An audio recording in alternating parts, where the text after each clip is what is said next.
Today is the third installment of our series on tips and tricks that you can use to overcome deficiencies in your life to help improve yourself, self-improvement.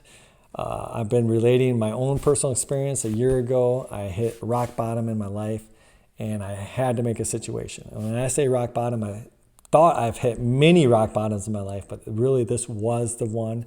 I have just really shortly, I've suffered from generalized anxiety, obsessive compulsive disorder, personality disorder, and major depression for most of my adult life. And it came to a crescendo last year and a bout with depression and something called tinnitus. But I'll go into that story later. Today, we're talking about a tool that I use to help me. And right away, I do want to say something.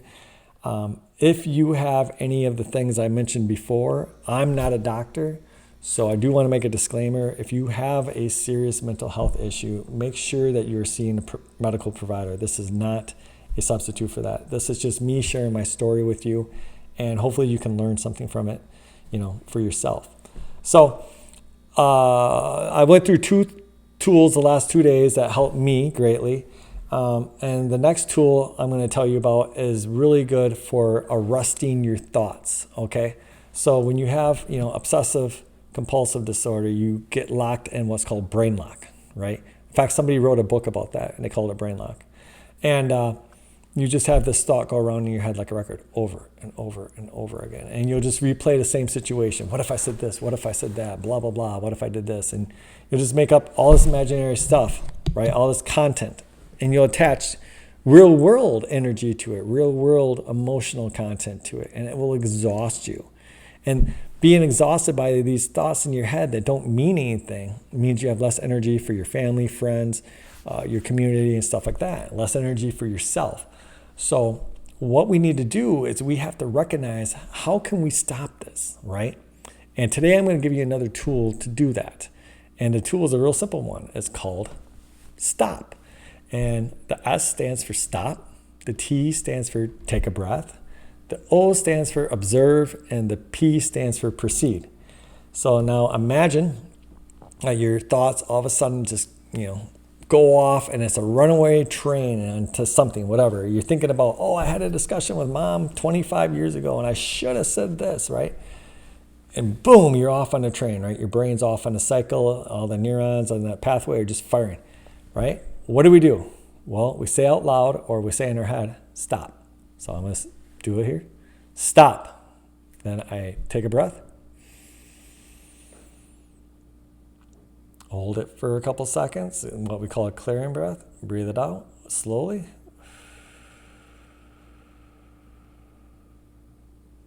Observe. Look around you. Feel your body. Feel any aches and pains you might have in your body. Like right now, my bicep. Sorry about that. Right now, my biceps tight. I knocked over the mic. And then proceed.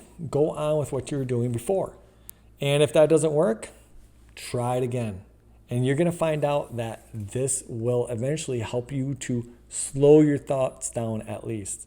It's not an instant cure, but it is something that as you use it, it will build up. The more you're able to stop those processes of that obsessing thinking, the more you're able to interrupt those neurons when they're firing, the better you're going to be able to break that habit, okay?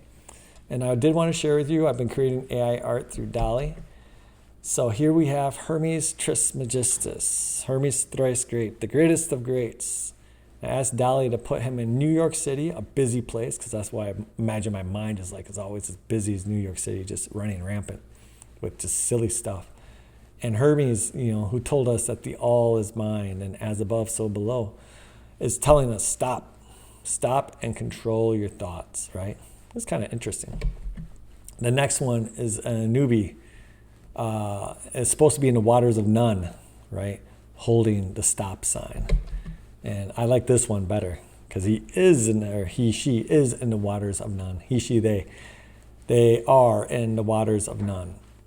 Whoever this figure is, telling us stop, right? The waters of none is where Ra went to create this physical world. Okay, so the waters of none are symbolic of chaos.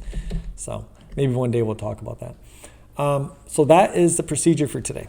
So I want you, how do we apply this now? Everything's supposed to be practical. So, and again, if you're on this channel, you might say, well, this sounds really simple. Well, if you're already at the point where you can meditate 30 minutes a day, and everything in your life is really great, then this isn't going to help you, probably. You know what I'm saying? It's not for you. But if you're like me, where your mind is just a whirlwind, right? These are things that will help. They're just small little tools, right? We're building a toolbox of tools that we can use at different points, okay? So you start having your obsessive thoughts, stop.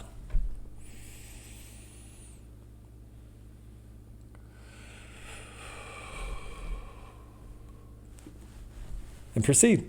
That's it. Everybody, thank you for showing up today. And if you have any questions, comments, leave them down below. And as always, I will see you next time. Take care.